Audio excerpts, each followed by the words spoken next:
अभ्यास की दृढ़ता।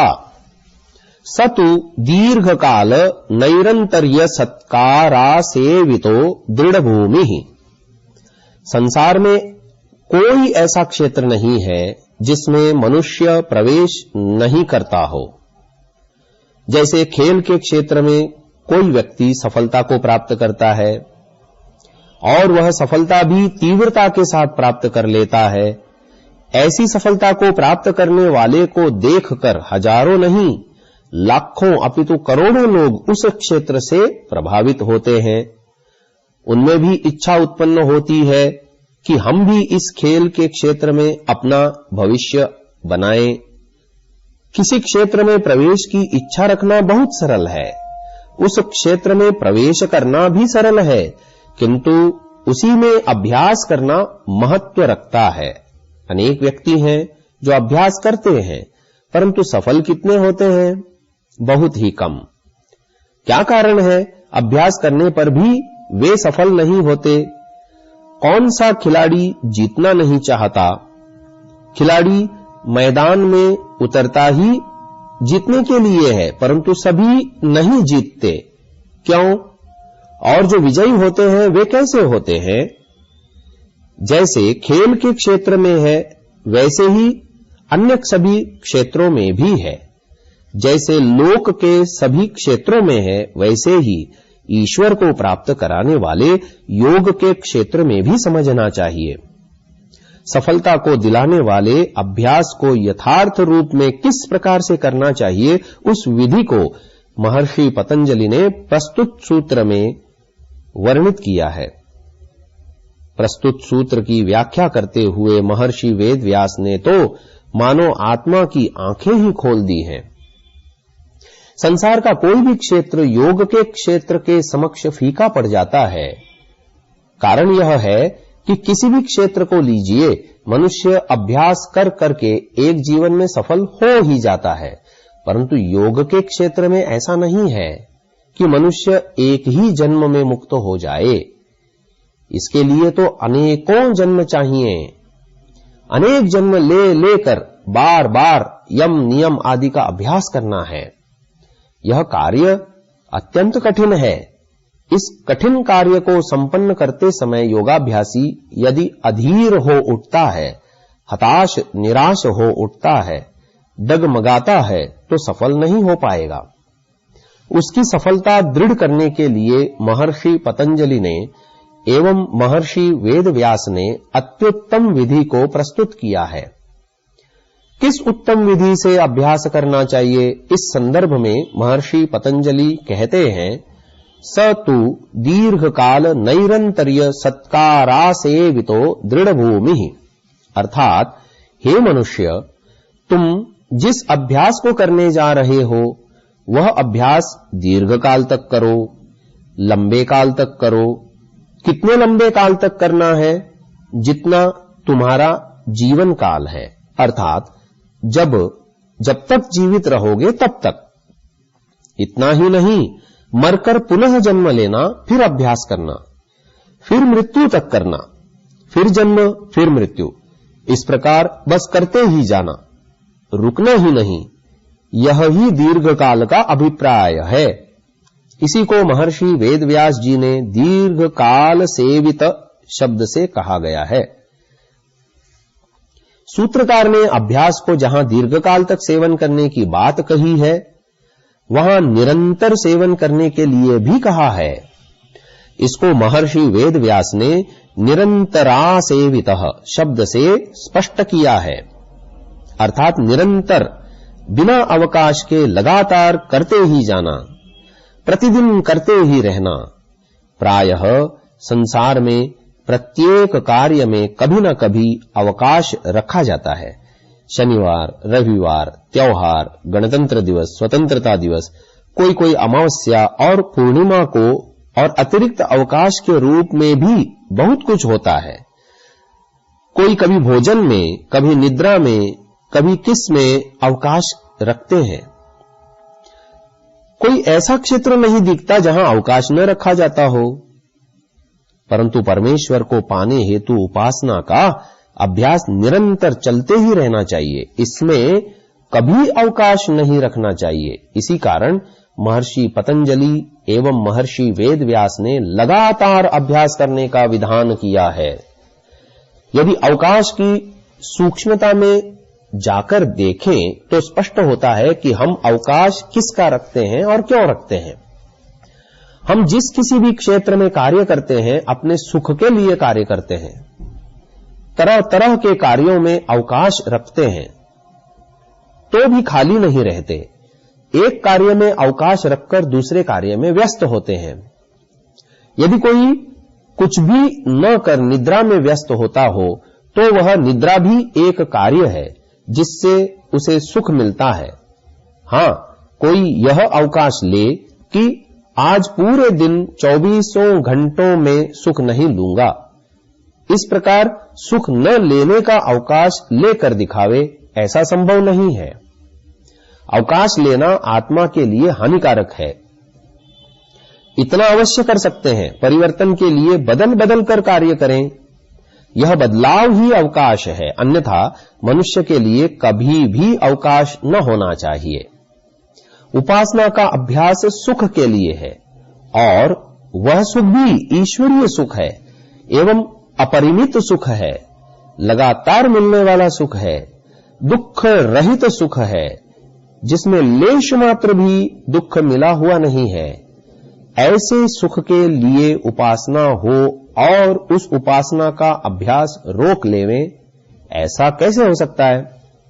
इसी कारण दोनों महर्षियों ने निरंतर लगातार बिना अवकाश के अभ्यास करने के लिए विधान किया है।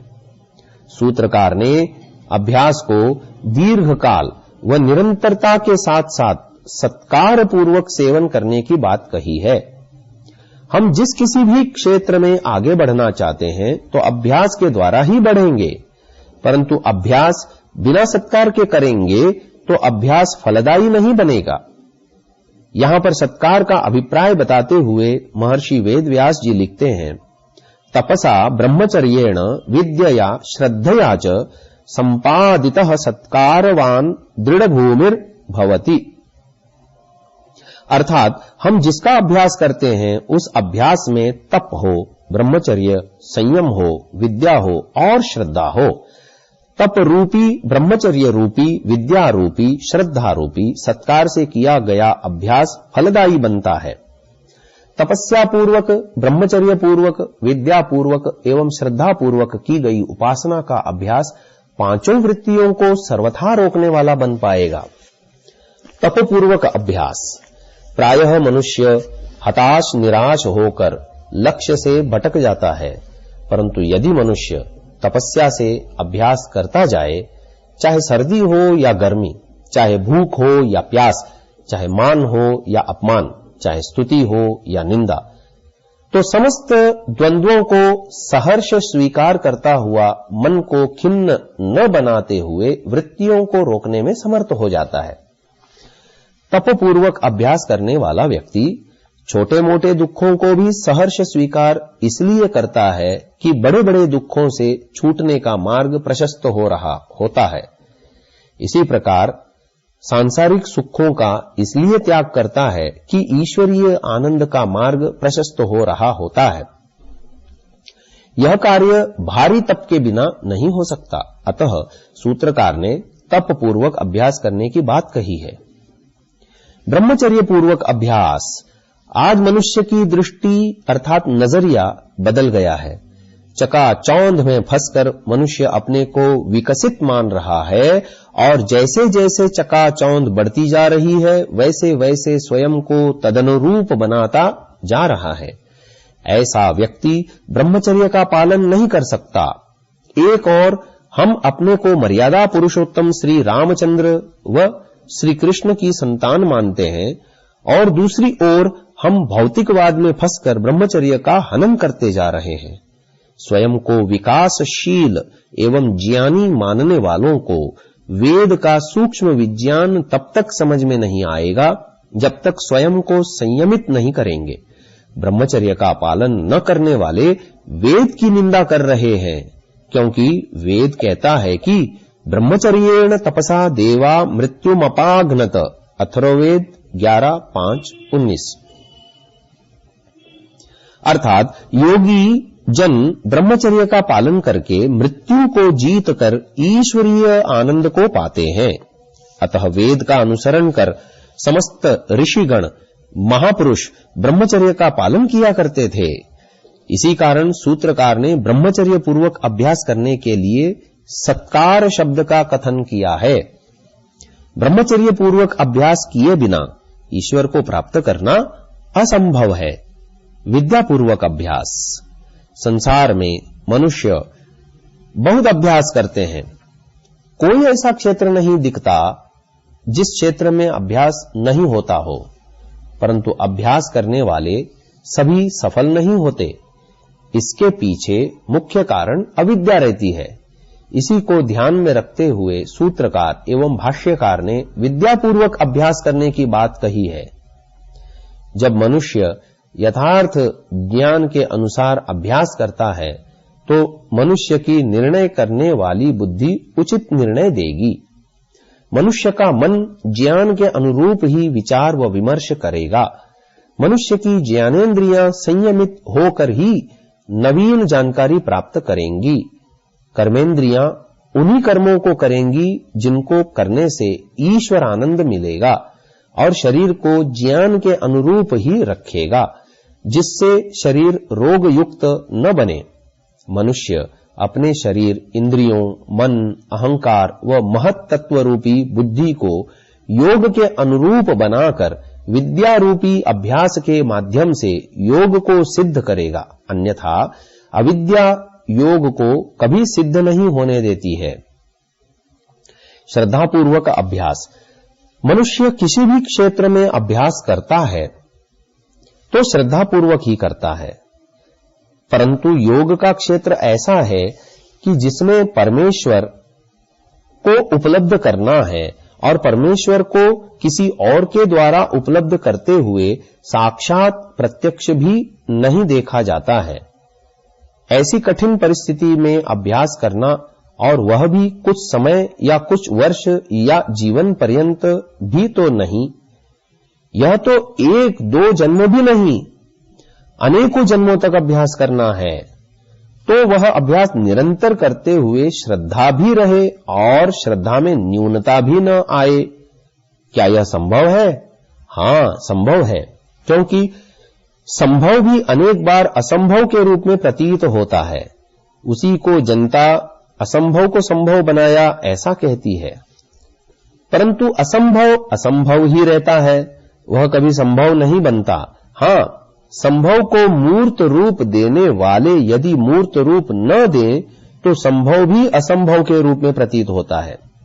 कोई विरला ही उसे संभव बना पाता है, क्योंकि वह अपनी अविद्या को नष्ट कर लेता है।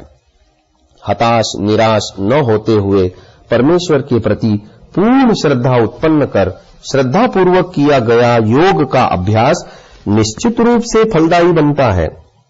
श्रद्धा केवल ईश्वर में ही नहीं, जो ईश्वर को प्राप्त कराने के साधन हैं, चाहे वह अहिंसा, सत्य, अस्तेय, ब्रह्मचर्य, अपरिग्रह, नियम, आसन आदि योग के 8 अंग हो, या वेद, उपवेद, ब्राह्मण, शिक्षा आदि अंग या उपांग, किसी पर भी अश्रद्धा उत्पन्न न हो।